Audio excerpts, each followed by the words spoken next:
Yan na mga dapaw, meron tayong isa. Mayayan.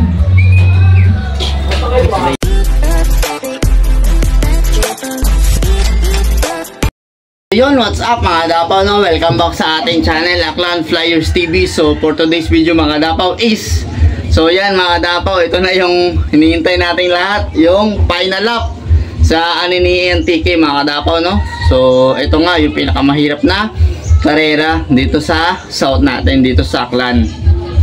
So paano naging mahirap mga dapaw? Maraming mga bundok, palkon, lambat at yung ano-ano pang mga kalaban mga dapaw, no? So, yung natira sa ibon natin, si Laylay, tsaka si 58. So, nakauwi nga si 58 nung Lunes na, mga dapaw, nirecover natin siya. So, sana makapagbaklak pa siya at may pag-asa pa siyang maging overall champion, yan. So, yan mga dapaw, no? Medyo magabang-abang na tayo kasi yung speed ng ibon niya yun, nasa ano na lang, 900. So, 905 na yung oras natin sa ngayon. So maganda naman panahon kaso mainit, hard race na naman mga dapaw, no? So yan mga dapaw, ito nga yung forecast ng All Bird. Ayan, binitawan ng 610, tapos 640 naman sa Young Bird. So kung gusto nyo samahan magabang, tara. So yan na mga dapaw, no? Time check 9:08. Yan, pag dumating pa yung ibon nating si Laylay sa ganitong oras, nasa 1,000 pa yung speed niya mga dapaw. So sana nga makarating ng maaga yung mga alien breed natin. Dalawa na lang yung entry natin mga dapaw. Live tayo sa All Bird, tapos Young Bird ay butas tayo sa third lap. So yan yung ano natin, yung dalawa na lang natin. So sana nga pala rin si Laylay makapagsungkit ng overall ngayong season. So yan mga dapaw, abang-abang na. Ayan mga dapaw, time check 9:56. Wala pa tayong ibon kahit isa. So hard race na naman mga dapaw. Pero dito makulimlim naman, hindi naman gaanong tirik yung araw. So iwan natin sa dadaanan ng mga ibon natin, no? Kung ano yung sitwasyon nila. So ganyan niya kahirap yung aninii mga dapaw. Grabe, sobrang hirap yan.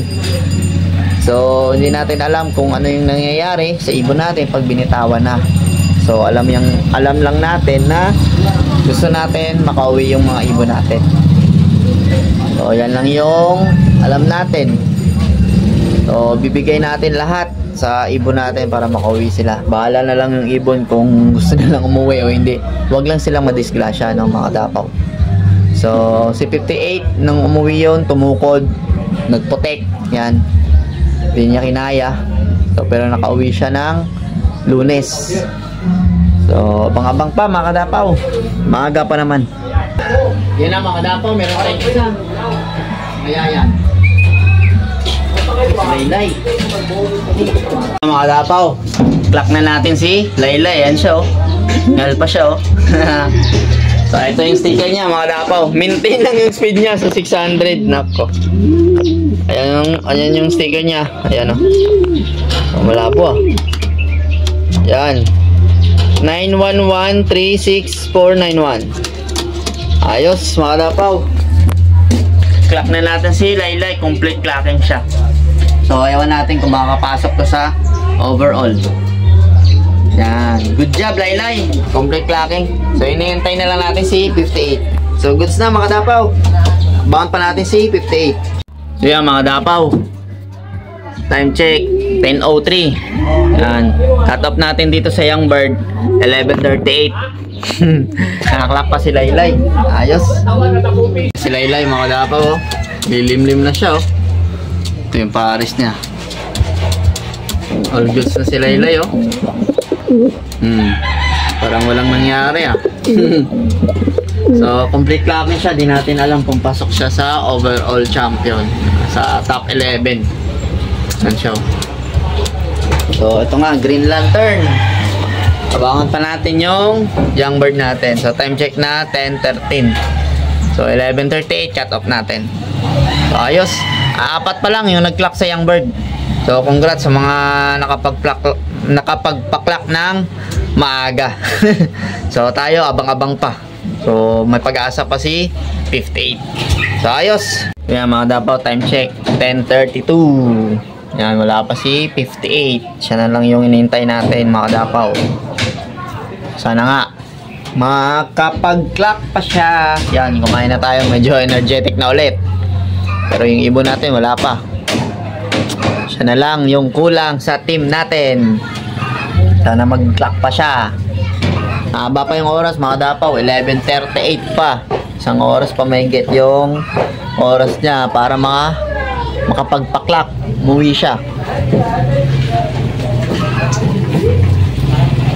Mga dapaw, na-clock natin si 58. Pag-akyat natin dito sa loop, dito na siya. Nakapagpahinga na yung ibon. 500 plus na lang yung speed niya. Hindi natin nakunan yung arrival kasi bumaba tayo, may bisita tayong dumating, hindi natin alam. Ayun siya, 58. Ito yung sticker niya mga dapaw, 772-40365. So ayan, so tingnan natin siya sa clocking. Very good, nice girl. Kapag-clock tayo. Sayang nga, na-cut off siya no, ng third lap. Clock pala siya ngayon. Very good. Ayos. Kaya mga dapaw, si 58 oh. Ganado pa rin. Lakas na ibon na to mga dapaw. Ano siya oh. Yan. So, all goods na mga dapaw. 11 lang yung nag-clock. Pang 11 si 58. Di natin alam kung anong oras ba siya. Kasi may bumaba tayo. May may bisitang dumating. Ngayon mga 15 minutos o 20 minutes tayo hindi naka-akyat. So pag-akyat natin, nakapagpahinga na yung ibon. So grabe si 58. Kung hindi lang to kato, pasok pa to sa sa overall. Pero hindi natin alam, baka pumasok din siya sa top 10. Ayan. Very good. So all goods tayo. Complete na. Yes. Thank you Lord. Tsaka salamat sa suporta mga kadapaw no. Ang si 58. Hayaan muna natin siya dyan. So yan. Abangan natin sa ranking kung pangilan tayo. Sana nga makasungkit tayo ngayong season. So ayos mga kadapaw.